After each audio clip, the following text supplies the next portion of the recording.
Now, after discussing all these natural methods of contraception, let's talk about the barrier one now, barrier method. The most commonly used barrier method are condoms. Okay, so let's talk about them. In this method, the erectile penis is completely covered by a very thin rubber. We call that condom, which is used only once. Condoms are used only once. After the use, we should throw them away. We cannot repeat that again. It is desirable to use a condom with a water-based spermicidal agent to improve the efficacy of the method. Remember, this is known as spermicidal way of contraception. Spermicidal agent alone are very ineffective. So if we use them with condom or with some barrier method, then that will be highly effective one. And this oil-based spermicidal agents, okay, are not commonly used along with condom because most of the condoms are made of latex, and these latex are damaged by oil-based spermicidal agent. So we need to be careful. Water-based spermicidal agents are used if we use them together. Now, there are some problem here. Some of the female, they are allergic to latex. Okay, so the vagina can become irritated or allergic, okay, to latex. So there are some alternative also. If that is the case, then non-latex polyurethane condoms are also available. Okay, so they are made up of some different compound and they do not cause allergy very commonly. They, however, slip and break easily and are more costlier than the latex condom. So they also have got some problem on their own.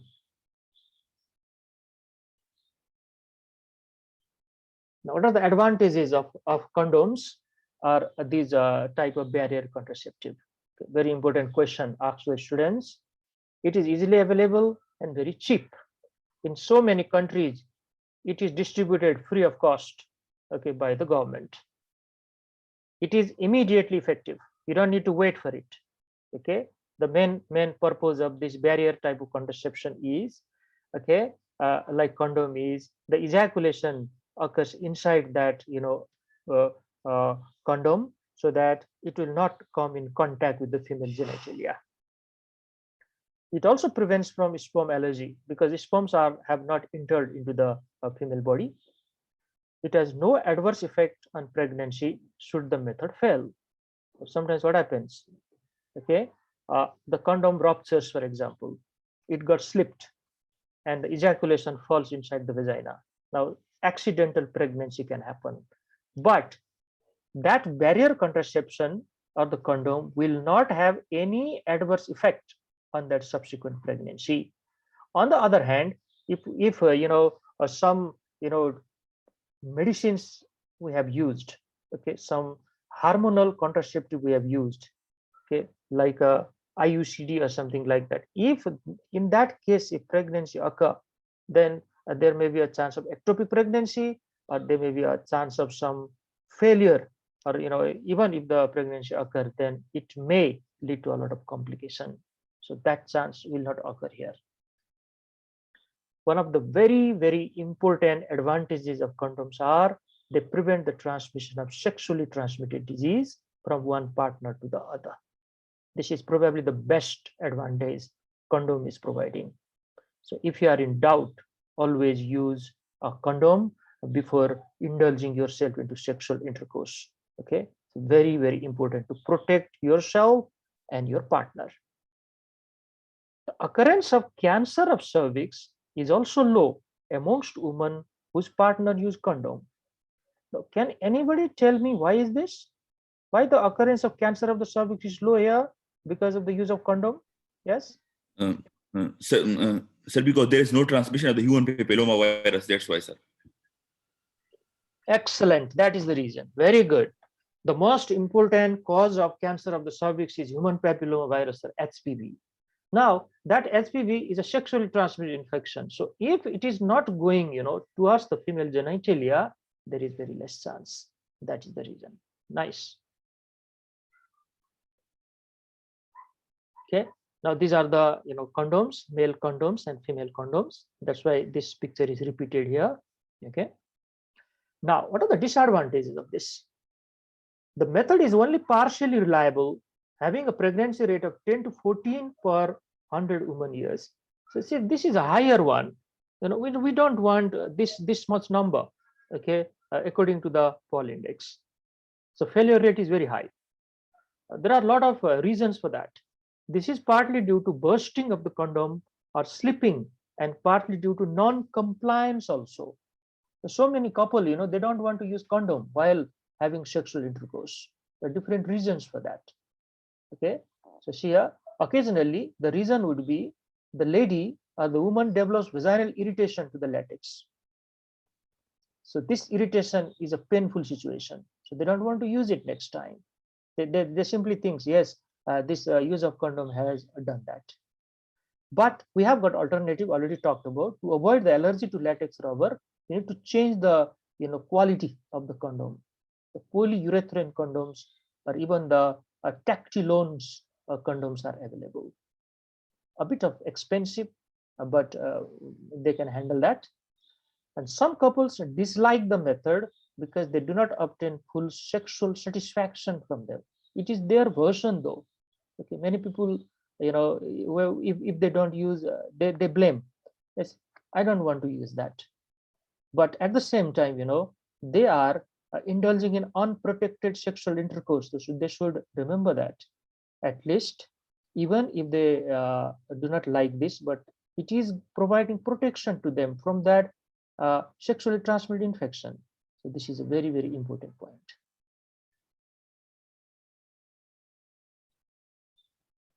So this is the female condom, which is very less commonly used than the male one. Okay, this is the way that female condom is used. You can see this later on. It is a very cumbersome type of method, so not very popular. Now let's talk a little bit about spermicidal agent. So what is the role of spermicidal agent regarding contraception? A bit of repetition actually. The spermicidal agent kill the sperm. They kill the sperm before the sperm gain access to the cervical canal. These chemical contraceptive agents are available as a different forms. They are available as a tablet form, which are known as foam tablets, soluble pessaries. They may be available as a creams, jellies, or as different biofilms as well. So they are inserted inside the vagina so that they show their effect there. If we use them alone, the failure rate is high, approximately 30 per 100 woman years. This is a high failure rate. But when used in conjunction with a mechanical barrier like a condom, they give a reliable contraceptive effect. Okay. Spermicidal agent remains effective for 1 to 2 hours after the application.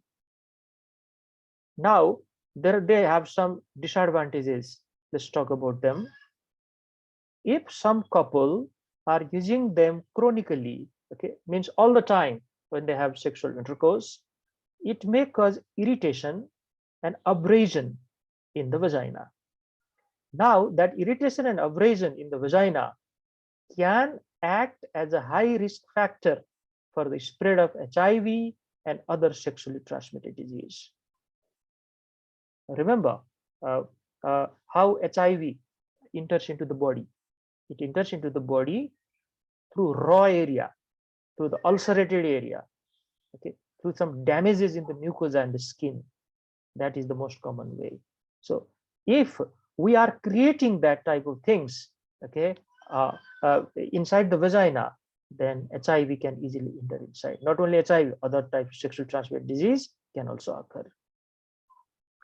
The use of condoms with spermicidal agent is effective in avoiding pregnancy, so it is usually combined together.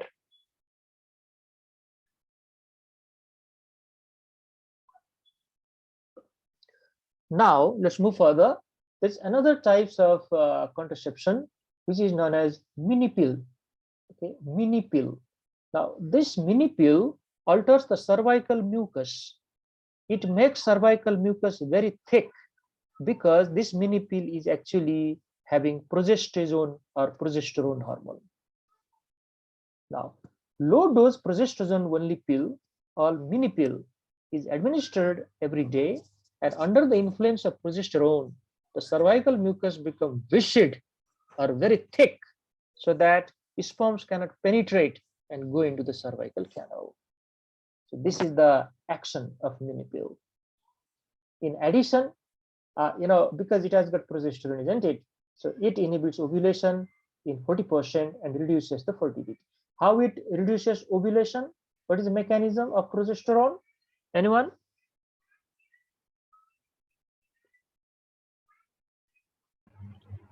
Sir, progesterone inhibits the release of the LH. Very good. Very nice. So both estrogen and progesterone, they give negative feedback to the pituitary gland. Okay, don't forget, we have studied that before. But that is not the major mechanism of action here. The major action is it is altering the quality of cervical mucus. Now, let's enter into the another part or another type of contraception that is known as intrauterine contraceptive device or intrauterine device, whatever you want to say, IUD or IUCD. This is an important part of this lecture, and so many times I have seen the questions have been asked from here. IUCD is an effective, reversible, and long-term method of contraception, which does not require replacement for long period and doesn't interfere with sexual activity. So because of many of these reasons, it is one type of popular method of contraception. There are a lot of disadvantages also. Okay, we'll talk about that later. The device is commonly made up of polyethylene, which is impregnated with barium sulfate to render it radio opaque. Now, it is made up of polyethylene. Okay, this is a soft type of material, and it is impregnated with barium sulfate, so that when we take X-ray, we can exactly see where is this IUD situated inside the uterine cavity. This is important. Sometimes, there is perforation. Cases have been reported. Perforation of the uterus has been done by this IUD. Sometimes they get misplaced from their original position. They may fall. And if we take X-ray or ultrasound, then we can see because of this, radio opaque material. Medicated device which contain copper and progesterone hormone and other pharmacological agents have been introduced. There are different types of IUD. Very commonly used is a copper, okay, containing IUD, and at the same time, the progesterone hormone containing IUD is also there. Now, remember, the name itself suggests it is present inside the intrauterine cavity, isn't it? So we need to put it there. So they are passed through the cervical canal and gently released within the uterine cavity to take up their original shape. Each device has a nylon thread which is attached to its lower end, and this thread protrudes through the cervical canal into the vagina. Now, this is the the parts of intrauterine device. You think like that. Okay, the main part remains inside the uterine cavity, but that nylon thread is protruding from the cervical canal into the vagina. Patient can feel that, okay, by herself, and when the doctor or the gynecologist is examining her, then the doctor can also feel that thread, and that feeling of the thread tells us that it is in the right place. When IUD is about to be removed, we can remove it by pulling it with the forceps. Remember, it is quite a bit of elastic type of material inside the uterine cavity. Okay, when we pull forcefully, it would come out.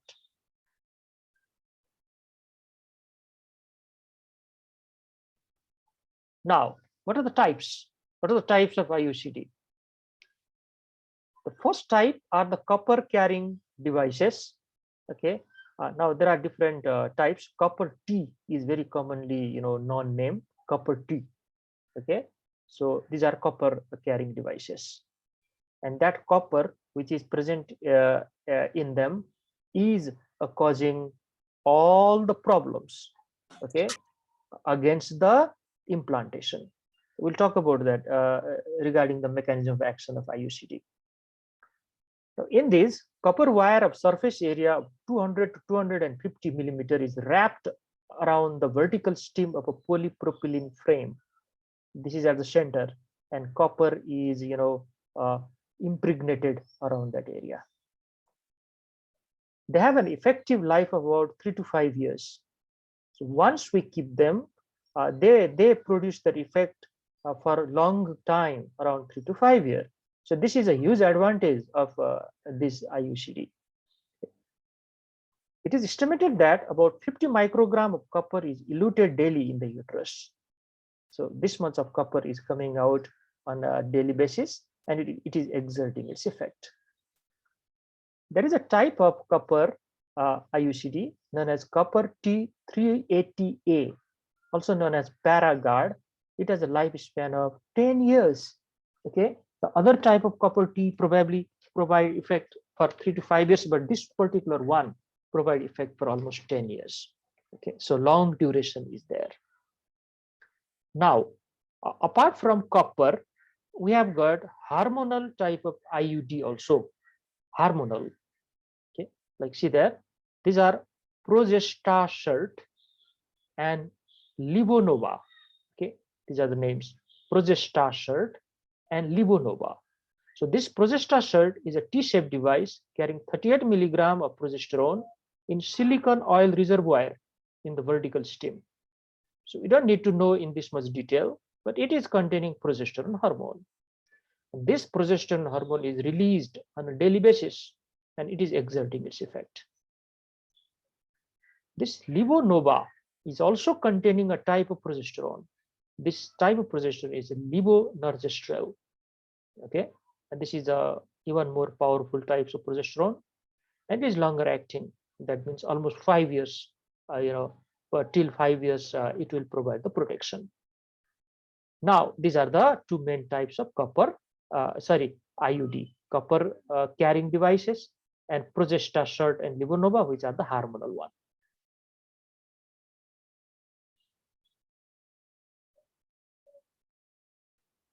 Now, look at this picture here.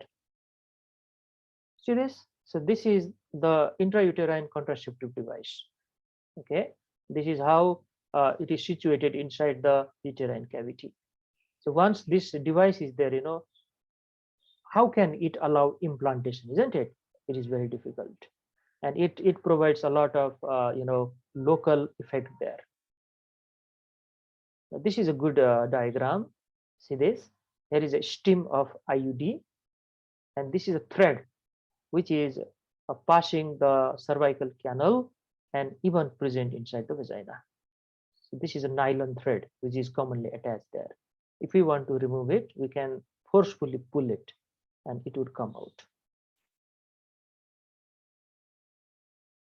So see there, this is another picture which I've collected.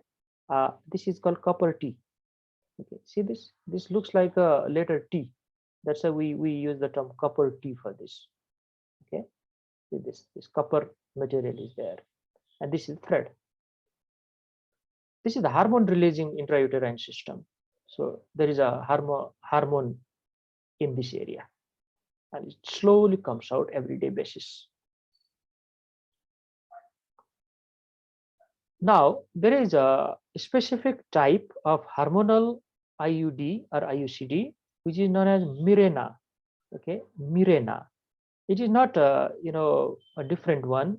It contains same hormone, progesterone hormone called levonorgestrel. This is just a very commonly used uterine device all over the world. That's why it is highlighted here, Mirena. Okay. Now, another important point here is patient selection. So which type of patient or which type of people we go for IUCD? IUCDs are a good contraceptive choice for the following groups of women, like the women who have got low risk of STD. Low risk of STD. Now, what is the reason behind it? Because we have kept some foreign material there. Okay, this is a type of foreign material. If there is a high risk of STD, okay, then the infection cannot be treated properly in the presence of any type of foreign particle or material inside the body.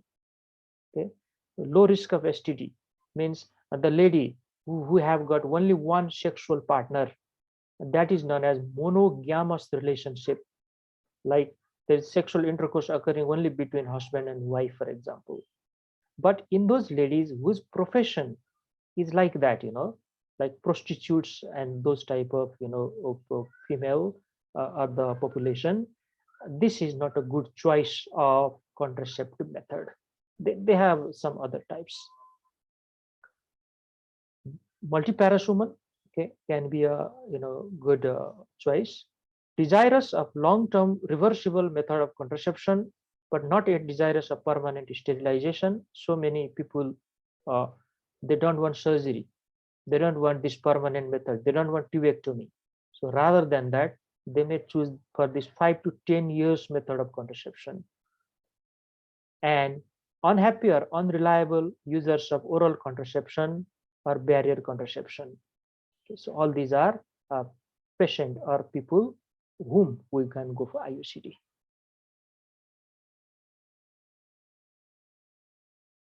Now, the important point here, what are the contraindication of IUCD? In which situation or in which people we cannot go for IUCD? Suspected pregnancy, IUCD cannot be used. Now, why? If she is already pregnant, then why cannot we use IUCD? Any answer? What For may be me, the answer. reason? Yeah, sure. Uterus irritation and due to abortion. Yes, go on. Yeah, good. You also said like the same sort of answer because, of course, in that case, like sir, we'll lose the pregnancy, sir, because in that case. Exactly. That's absolutely correct. Okay, she's already pregnant. Then how can you insert this IUCD now?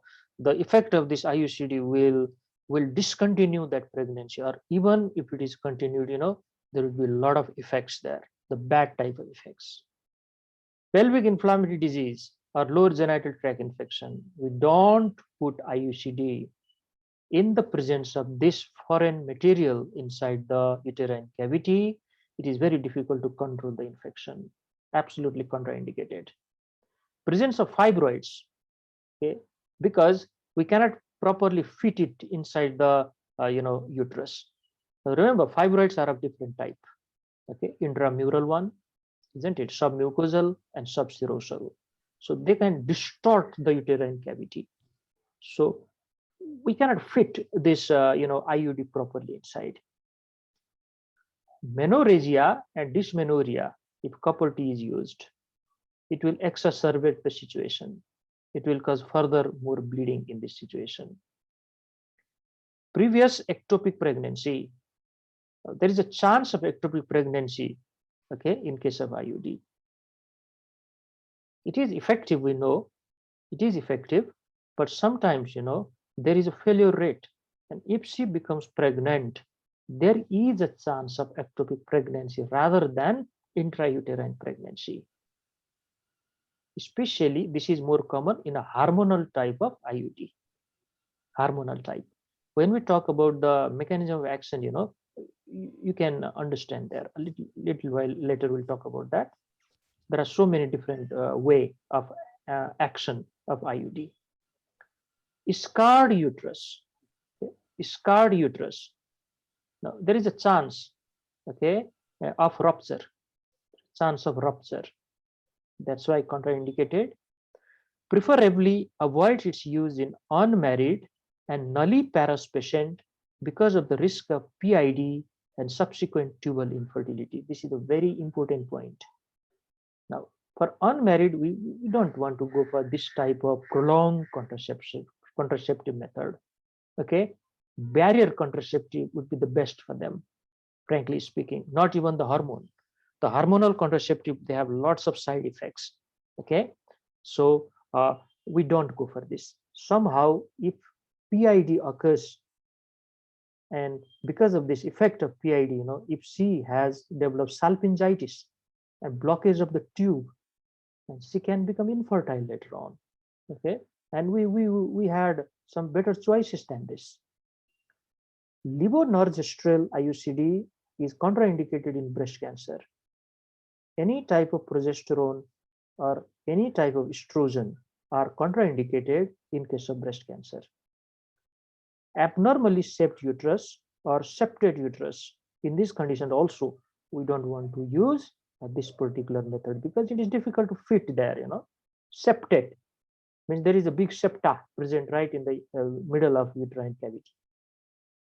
Didelphus uterus, for example, bicornuate uterus, all these are contraindicated.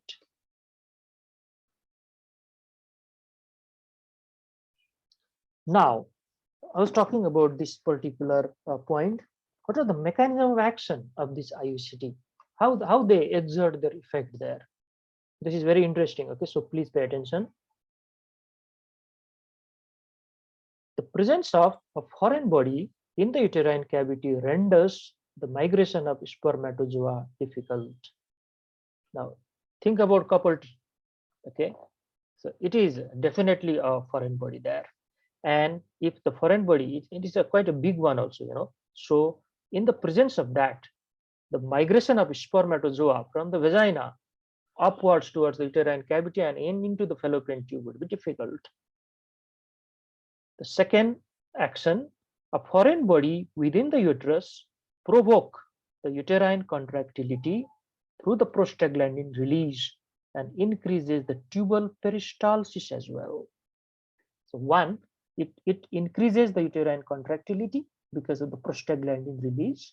And second, because of the same type of mechanism, it increases the tubal peristalsis also. This is fallopian tube peristalsis. So what will happen now? Somehow, if fertilization occur there, now that fertilized ovum will quickly move towards the uterine cavity because of increased peristalsis.